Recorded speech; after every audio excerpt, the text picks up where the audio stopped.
Selam, merhabalar. Ebru'nun Denizi kanalıma hoş geldiniz. Orkide bakımı hakkında öğrenebileceğiniz en güvenilir, en tecrübeli uygulamalarla birlikte yine sizin karşınızdayım.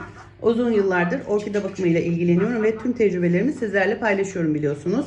Şimdi yine sizlerle özellikle şu Mart aylarında bitkiler çiçeklenenler zaten aktif haldedir. Fakat diğerleri çiçek ve dal vermeyen ya da yaprak gelişimi olmayan bitkiler uykudadır. Yani kışın uykuda olurlar ve aktif olarak geçirmezler dönemlerini.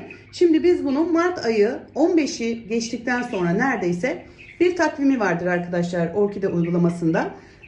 Bu eğer köksüzse orkidelerimiz köklendirmeye teşvik etmeliyiz.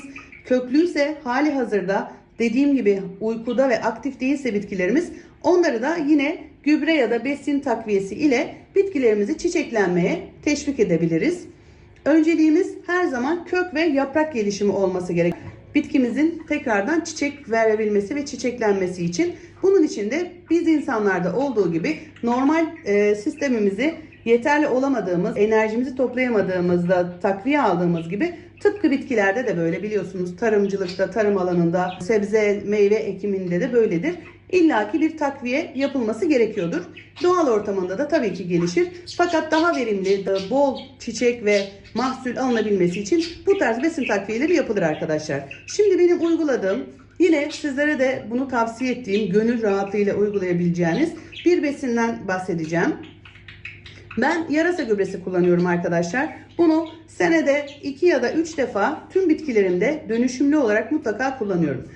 Şöyle bir soru da gelebilir aklınıza. Her orkide bakan işte ben evde kolay yöntemlerle orkideme bakmak istiyorum. İşte bu kadar çok profesyonel şeyler evimde bulunduramayabilirim. Bulundurmak zorunda değilim. Sadece hobi olarak böyle bitkilerimin sağlıklı olmasını istiyorum diyen arkadaşlar tabii ki de evde hazırlanan besin kürlerimizde de orkide bakımlarını yapabilirler. Bu da onların ihtiyaçlarını karşılayacaktır. Ama yok ben daha verimli, bol çiçekli, bol tomurcuklu bitkiler görmek istiyorum diyorsanız tabii ki biraz da bu yola girmeden olmayacak arkadaşlar.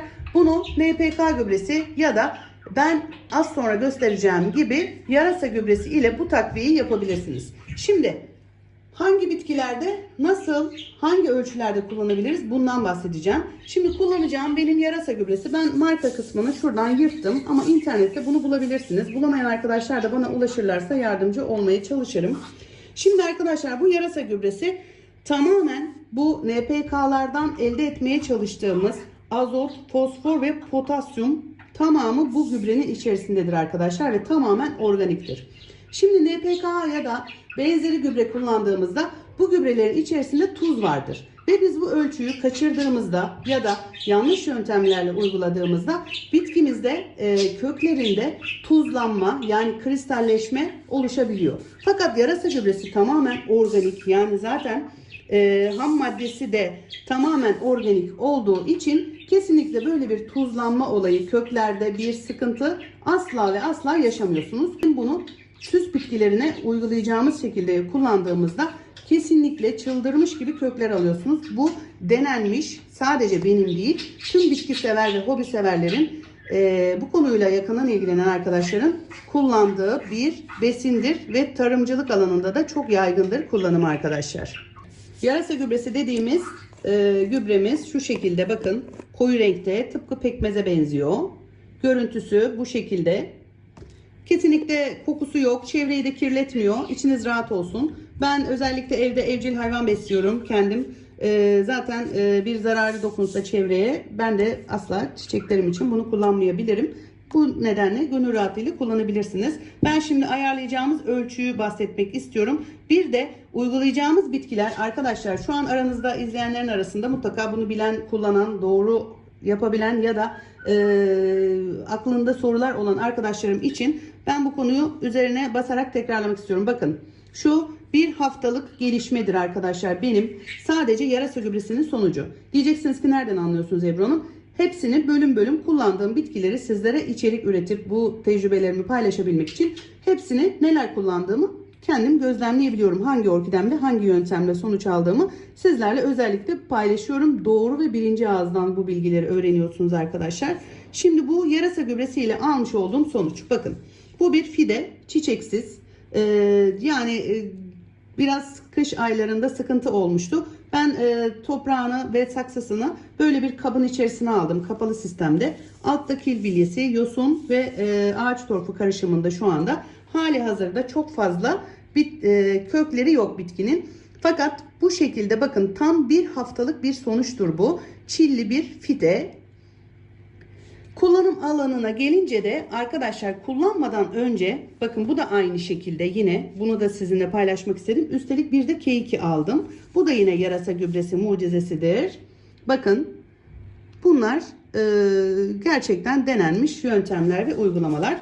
Benim denediğim orkidelerimde kullandığım uygulamalar sonucu edindiğim tecrübeler arkadaşlar. Bir de bir K2'm var. Şimdi bitkiyi mutlaka saksı içerisindeyken, bakın şu an benim yaptığım gibi normal dinlendirilmiş suyla önce bir sulamasını yapıyoruz. Yani bitki, toprak, saksı içerisinde kuru olmayacak kökler. Kuru bir şekilde yaparsak, bunu NPK ya da yarasa gübresi ne kullanırsak kullanalım, kökler kupkuru iken kesinlikle gübreleme, sıvı besin, her neyse hiçbir şekilde besin takviyesi verilmez. Çünkü kökler bunu direkt, kuru oldukları için direkt emilimi iyi olmayacaktır. Bu nedenle bu uygulamaları yapmadan önce bitkinizi mutlaka sade su ile sulama yapmalıyız arkadaşlar. Özellikle de yarasa gübresi ve NPK uygulaması yapmadan önce köklerimiz kesinlikle kuru olmamalı. Kupkuru olmamalı arkadaşlar. Şimdi bakın, ben bunu normal şu içme suyu, klorsuz su ile bir güzel sulamasını yaptım. Şimdi dilerseniz bu yarasa gübresi karışımını hazırlarken de bunu siz evde bulunan bitkilerinizin sayısına göre ölçü miktarını ayarlayabilirsiniz. Eğer 1 litre suyun içerisine yapacaksanız yarım çay kaşığı, bakın yarım çay kaşığı 1 litre suya hazırlanabilir. 2 litre için 1 çay kaşığı, dolu dolu 1 çay kaşığı kullanabilirsiniz. Kesinlikle bu ölçüyü aşmayalım. Dediğim gibi yarar yapalım derken zarar yapmış olabiliriz. Ben şimdi köklerim ıslak. Ben genellikle köksüz bitkilerim için, bu durumdaki orkidelerim için arkadaşlar, şöyle gövdenin üzerinden yapıyorum bu işlemi. Bakın şöyle fısfıslama yöntemi, toprağın üzerinden, bakın bu kökleri yine birkaç gün sonra ya da bir hafta sonra gelişmelerini sizlerle paylaşacağım. Gövdeye ve yaprak aralarına getirmiyorum. Kesinlikle bir koku olmuyor. Şimdi yarasa dediğimi de bir şöyle bir duruyoruz arkadaşlar. Kesinlikle bir kokusu yok.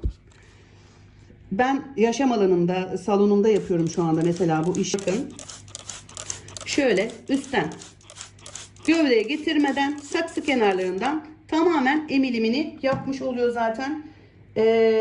Daha verimli, daha bol tomurcuklu bitkilere sahip olmuş oluyoruz bu vesileyle. Bakın bunlar şu boğumlardaki aktiflik, bunların hepsi arkadaşlar düzenli ve periyodik doğru bakımlarla elde ettiğim sonuçlardır arkadaşlar. Biliyorsunuz artık ben Ebru'nun Denizi olarak YouTube'da da zaten uzun zamandır içerik üretiyorum. Birçok insan da benim tecrübelerimden faydalanarak çok güzel sonuçlar alıyoruz. Çok güzel dönüşler alıyoruz. Bu yarasa gübresini de kesinlikle arkadaşlar tavsiye ediyorum. Çok pahalı bir ücreti yok. İnternet üzerinden bunu temin edebilirsiniz. Temin etmek isteyen arkadaşlar, ben reklam ve tanıtım yapmadığım için marka olarak sizlere buradan bahsetmiyorum. Siz bana ulaştığınızda ben size yardımcı olurum bulmanız konusunda. Yarasa gübresi ve 500 milim şöyle bir şişede, daha küçük ebatları da olabilir.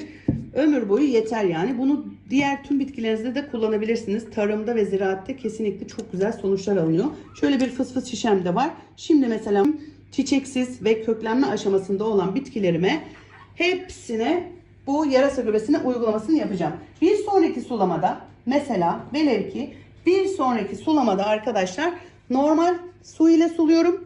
Eğer bir daha uygulama yapacaksam mutlaka arasında normal su ile, sade su ile sulama yapmamız şarttır arkadaşlar. Böyle bize bütün marifetlerini ve becerilerini bizim için sergileyecekler. Bakın bu da yine yarasa gübresi ile almış olduğum bir sonuç arkadaşlar. Dik durması için şöyle bir sabitleme çubuğu kullandım. Bu şekilde